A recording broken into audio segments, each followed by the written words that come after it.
Hola, buenas tardes. En estos minutos vamos a hablar de los ajustes de curvas, algunos métodos que hay, qué se debe tener en cuenta para usarlos, algunos ejemplos de aplicaciones en las que son muy importantes y finalmente vamos a ver cómo es su implementación en Python, en una para casos de una y dos dimensiones. Entonces, los ajustes de curvas usualmente se utilizan para con el objetivo de interpolar datos, es decir, conocer datos dentro de un cierto intervalo de valores cuyos valores son desconocidos, o extrapolar datos, es decir, conocer valores fuera del intervalo de datos conocido.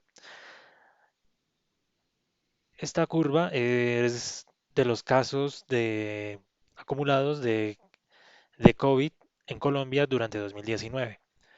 Entonces, a simple vista, la curva aparenta tener un comportamiento eh, exponencial.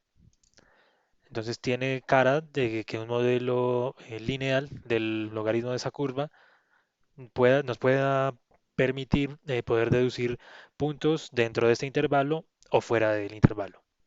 Sin embargo, dependiendo del tipo de problema, los resultados de esa extrapolación pueden ser válidos o pueden o pueden carecer de validez en el largo plazo.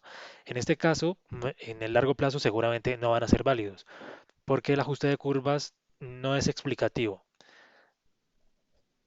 El ajuste de curvas busca reconstruir toda una serie de puntos grandes en una regla simple, como puede ser una ecuación, que es una forma más fácil de manejar y de interpretar los datos. Pero para generalizar resultados es insuficiente.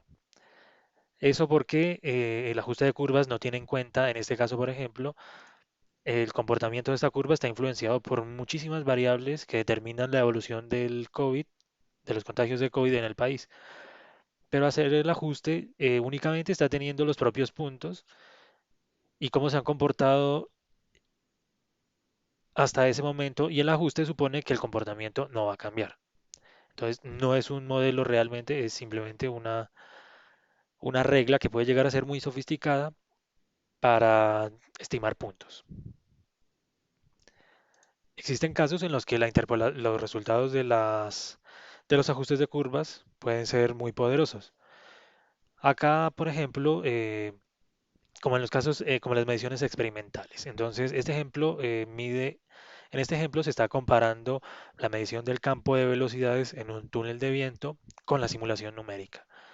Experimentalmente, las mediciones en un túnel de viento son muy costosas y además se busca minimizar la cantidad de puntos de medida y de sensores que se colocan dentro del túnel, tanto por los costos como para influenciar lo menos posible el campo de velocidades. Entonces, en realidad, de todo el campo de velocidades tridimensional, solamente en algunos, que pueden ser miles, que en realidad es un continuo que serían infinitos, solamente algunos decenas o tal vez cientos de puntos se van a tener valores. La simulación tiene una resolución más alta, llegar a tener miles o millones de puntos, que es una aproximación del continuo. Entonces, para poder, como el experimento siempre se toma como referencia, lo que se hace es interpolar los datos, los resultados de la simulación numérica en los puntos experimentales, porque la malla experimental no va a coincidir con la malla computacional. Entonces, lo que se busca es, a través de de la interpolación, hacer coincidir los puntos, medir cuáles serían las variables, en este caso de velocidad, en los puntos exactos de medición experimentales para comparar ambos. Y en este caso, por fortuna, eh, son muy parecidos.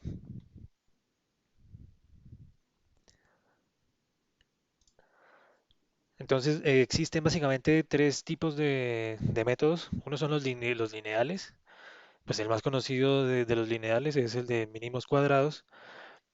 Pero digamos, no, aunque visualmente la gráfica pueda parecer lineal, eh, no basta con visualmente pueda parecer lineal y cumpla la condición bueno, de por sí cada método para poder ser aplicado debe cumplir ciertos tests. En el caso de las regresiones lineales, está el conocido R cuadrado, que debe ser que se busca que sea lo más próximo a uno, que quiere decir que las variables tienen una relación lineal. Sin embargo, esto no quiere decir que aunque sea muy cercano a uno, las variables se puedan comportar de forma lineal. Hay que aplicar otros test, como el de la distribución de los residuos, que debe tener una distribución normal. Eso para garantizar que las variaciones que no fueron, las variaciones que están por fuera de la regresión, digamos, son aleatorias y no obedecen ningún patrón que no está siendo capturado por la regresión. Están ahí los demás, existen otros métodos que son, pero pues los métodos lineales solamente son aplicables a variables que son lineales o sujetas de linearización, como el caso del COVID, que acá se puede linearizar a través del logaritmo. Existen unos más generales que son los más utilizados, son los métodos polinomiales. Está el cúbico, los de grado n, que no son muy recomendables porque eh, contaminan la solución con oscilaciones de alta frecuencia. Entre más alto sea el polinomio, más oscilaciones se van a encontrar, que son ficticias. Eh, este método que es bastante bueno, bastante robusto, el spline, y los polinomios de Chebyshev, que es uno de los más recientes y, y en lo que he visto es uno de los más poderosos, porque es capaz de no solamente representar el comportamiento de curvas de una gran cantidad de familias de curvas, sino que preserva el espectro, que en muchos tipos de análisis es muy importante. Entonces, antes de utilizar cualquier método en un problema, lo primero que hay que tener clarísimo es el tipo de problema, cuál es el objetivo y el propósito de aplicar uno de estos métodos en el problema que se está analizando.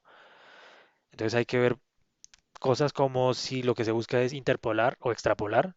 Entonces, si es una extrapolación, hay que tener cuidado que un ajuste de curvas no es un modelo, es simplemente una regla para estimar puntos.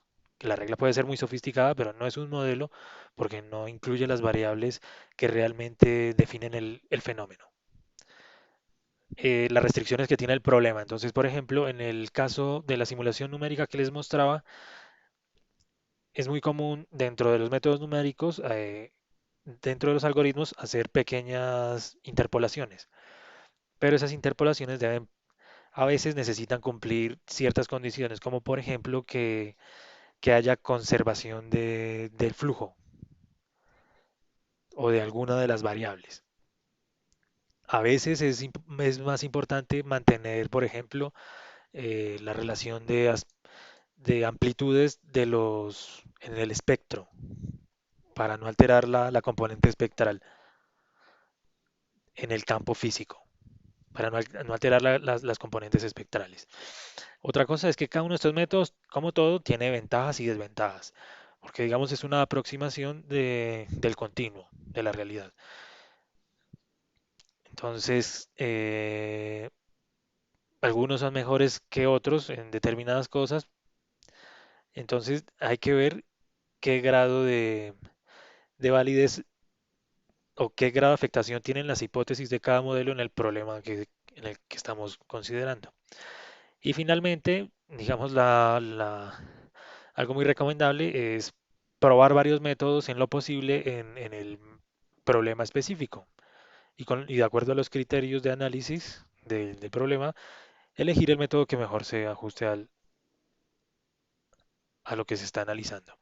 Entonces, la implementación, digamos, a nivel de algoritmos, no hay que preocuparse por la lógica que hay detrás, y en principio no hay que preocuparse por la lógica o la formulación que hay detrás de cada uno de estos métodos. Podemos entrar en detalle cada uno de ellos, pero el objetivo principal me parece que es saber las familias de métodos que hay, tener claro en qué casos pueden ser aplicables y cuáles son y cómo se puede implementar rápidamente. Entonces, básicamente aquí en Matplotlib y SciPy se puede, este es un ejemplo, estamos definiendo una malla de puntos en X y en Y, Y vamos a aplicar dos métodos de interpolación, el lineal y el cúbico. Aquí nada más simplemente define la malla y luego estamos graficando ambos, los resultados de ambos métodos. Los puntos azules serían, digamos, los puntos experimentales o los valores reales, mientras que las dos curvas, la naranja y la verde, son las interpoladas. Entonces, a simple vista son muy parecidas. Sin embargo, la cúbica es más suave, ¿no? A veces ese puede ser un criterio.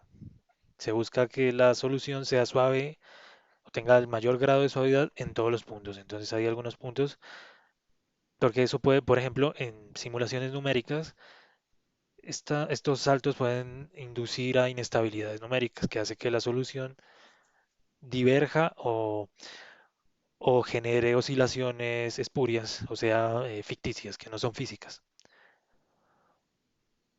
Entonces, para saber cuál escoger, depende del problema.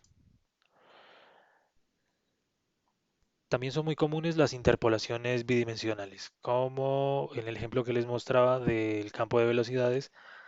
Acá este análisis está hecho en, en bidimensional y en ese caso era necesario hacer una interpolación. Entonces, igualmente acá, bueno, en esta implementación se define una función, una malla, y hay unos y se definen y estamos comparando estos tres métodos, que son métodos para interpolación bidimensional. Entonces, lo mismo, acá, bueno, hubiera sido interesante. Entonces, acá los puntos originales, digamos, el campo bidimensional de las variables es este. Los puntos negros son todos los puntos que no están, los vacíos. Y con los otros tres métodos se busca calcular esos puntos vacíos para completarlos. Y entonces, bueno, ahí cada uno de ellos, este nearest en ese caso no funciona muy bien. Que en el problema que les mostraba, este se comportaba mejor que el lineal no servía, porque llegaba en una solución ya que alteraba el espectro, entonces teníamos que descartarlo. Me parece un poco raro que en este caso el nearest no se comporte muy bien. Entonces, y bien, digamos que si se quiere entrar en detalle a la formulación de cada uno de estos, hay cientos de referencias o podríamos verlo en detalle en alguna de las clases si están interesados. Bueno, eso era todo lo que tenía que decir. Gracias.